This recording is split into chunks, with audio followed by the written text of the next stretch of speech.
Kawan-kawan Gen Z, teman-teman milenial, nasibmu tergantang asa. Bukan kepada pemerintah kita bergantung, tapi pada kekuatan kaum civil society, kekuatan serikat buruh, dan tidak menutup kemungkinan kekuatan partai buruh. Jadikan alat untuk memastikan menuju revolusi industri 4.0 dengan sistem kerja yang digital ekonomi. Masa depanmu harus tetap ada. Job security, keamanan bekerja, kepastian bekerja. Income security, kepastian untuk mendapatkan upah yang layak. Tidak sekedar satu paket 100 rupiah, sekali mengantar tarif Gojek sekian puluh ribu rupiah. Bukan itu. Kita ingin ada kepastian kerja, income security, dan social security.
Jangan lupa like, share, komen, subscribe, dan bunyikan tombol loncengnya.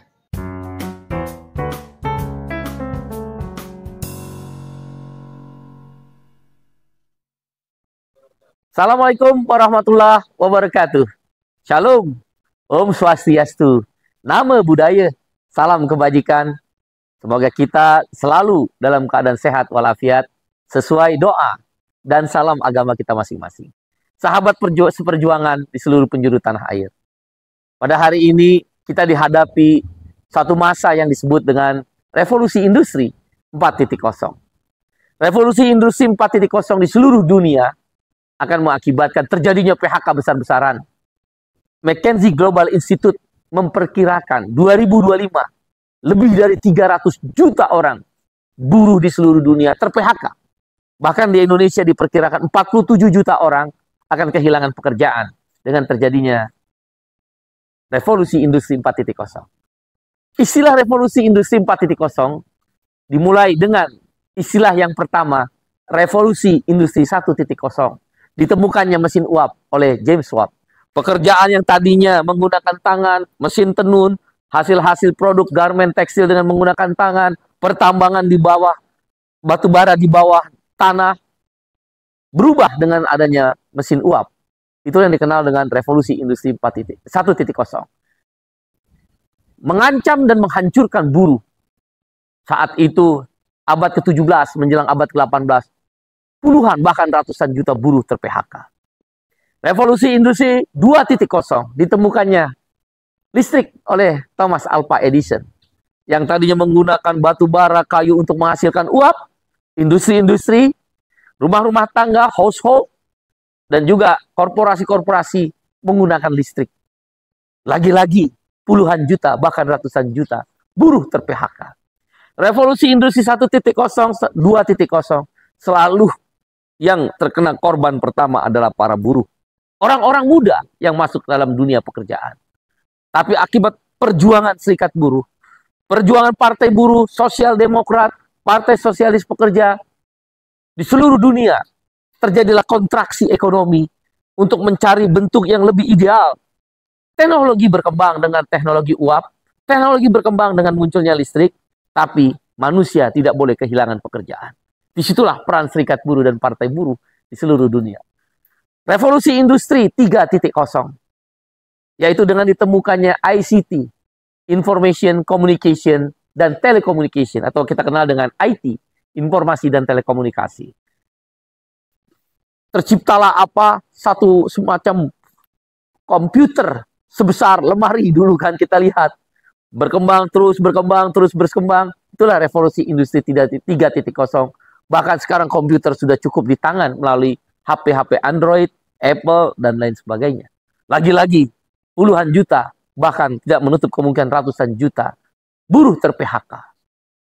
Revolusi industri 3.0 juga memakan buruh. Perjuangan serikat buruh, perjuangan partai buruh, atau sebagian negara menyebut Partai Sosial Demokrat, atau juga Partai Sosialis Pekerja di Amerika Latin, mencari kontraksi ekonomi bahwa teknologi tidak boleh menghancurkan manusia.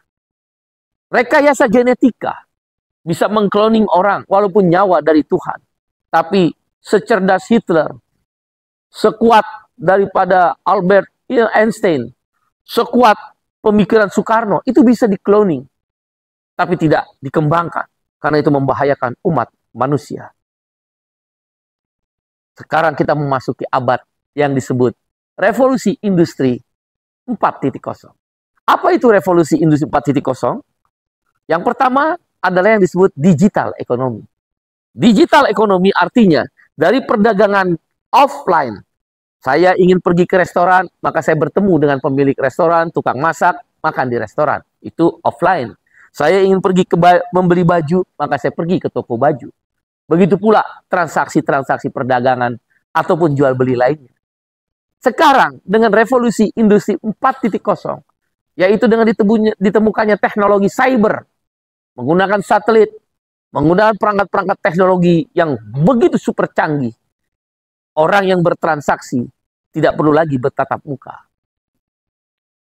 Digital ekonomi dari offline menuju ke online. Saya ingin membeli makanan, cukup memencet HP saya. Makanan akan datang diantar oleh Gojek misal, GoFood misal, ataupun Grab. Semua tidak perlu bertatap muka. Membeli baju, membeli pakaian, bisa ketemu ke Tokopedia, membeli tiket dengan Blibli, Traveloka, Agoda, semua menjadi online. Perkiraan global, McKinsey Global Institute, itu adalah 2025. COVID-19 seluruh dunia terguncang. Ekonominya berkontraksi. Akhirnya dipercepat. Online. Orang takut pergi keluar rumah. Memesan makanan melalui online. Orang takut pergi menonton bioskop. Bisa melihat Netflix, bisa melihat Prime, bisa melihat Disneyland. Orang ingin membeli baju menggunakan handphone. Semua sekarang berubah dunia. Ancaman PHK di mana-mana. Dan sudah terjadi ketika COVID-19. Bagaimana Shopee, Traveloka, Gojek, Grab, dan industri-industri digital ekonomi lainnya mem-PHK karyawan-karyawannya. Kripto, perdagangan-perdagangan yang melalui online hancur semua. Lagi-lagi terjadi seperti revolusi industri 1.0, 2 mesin uap, 2.0 ditemukannya listrik, 3.0 ditemukannya ICT atau informatika dan telekomunikasi, dan hari ini cyber. Hari-hari ke depan adalah hari-hari di mana ancaman bagi kaum milenial yang berusia 28 sampai 43 tahun atau kaum generasi Z yang kita kenal dengan Gen Z yang berusia di antara 17 sampai dengan usia 27 tahun. Mereka akan bertarung ke dalam dunia kerja yang penuh dengan sistem marketplace. Kita nggak tahu pasarnya di mana. Kita nggak tahu dunia maya bagaimana. Tapi kita akan masuk dalam situasi itu. Serba online. Yang kita kenal dengan revolusi industri 4.0. Yang pertama yang saya sebut dengan digital ekonomi. Oleh karena itu, bagi partai buruh dan serikat buruh, menjadi penting memastikan regulasi-regulasi yang terkait dengan dunia kerja yang bersifat digital ekonomi harus tetap melindungi para pekerja dan buruh.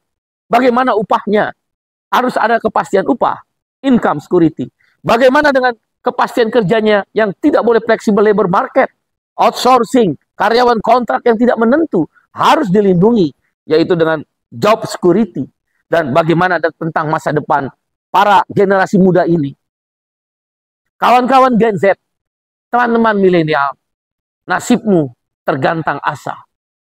Bukan kepada pemerintah kita bergantung, tapi pada kekuatan kaum civil society, kekuatan serikat buruh, dan tidak menutup kemungkinan kekuatan partai buruh. Jadikan alat untuk memastikan menuju revolusi industri 4.0 dengan sistem kerja yang digital ekonomi. Masa depanmu harus tetap ada. Job security, keamanan bekerja, kepastian bekerja. Income security, kepastian untuk mendapatkan upah yang layak. Tidak sekedar satu paket 100 rupiah, sekali mengantar tarif Gojek sekian puluh ribu rupiah. Bukan itu.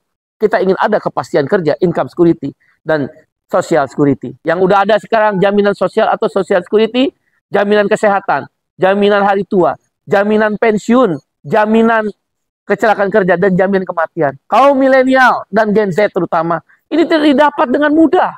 Ini perjuangan kaum kelas pekerja. Kamu bagian dari itu. Hanya 3% di antaramu yang jadi wira swasta atau pengusaha. 97% kamu adalah buruh, petani, nelayan, karyawan, pekerja, dengan terminologi manapun. Dan kita ingin memperjuangkan 5 lagi, mencapai job security, income security, dan social security. Yaitu jaminan makanan, haram hukumnya orang kelaparan di negeri yang kaya. Jaminan pendidikan, pastikan kamu mendapatkan pendidikan yang layak. Dan ketika kamu menjadi milenial, menjadi orang tua, katakan di atas 28 tahun tadi, di bawah 43 tahun, anak-anakmu tetap bisa bersekolah. Jaminan perumahan, pastikan setelah kita bekerja harus tetap bisa mendapatkan rumah. Sekarang harga rumah 200 juta, 30% uang down payment DP-nya. Siapa yang punya uang seperti itu? Harus ada jaminan perumahan.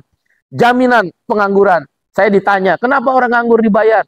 Ketika kita bekerja, kita bayar pajak. Kita setuju. Cara kita mencintai Indonesia. Ketika kita menganggur, negara bayar. Maka unemployment insurance atau jaminan pengangguran. Yang terakhir, jaminan air bersih. Sampai jumpa saudara. Wassalamualaikum warahmatullahi wabarakatuh. Salam. Om Santi, Santi, Santi Om. Sesuai doa dan salam agama kita masing-masing. Terima kasih saudara. Ya warna oranye partai buruh, warna oranye partai buruh, partainya kelas pekerja, partainya kelas pekerja, partai buruh nomor 6.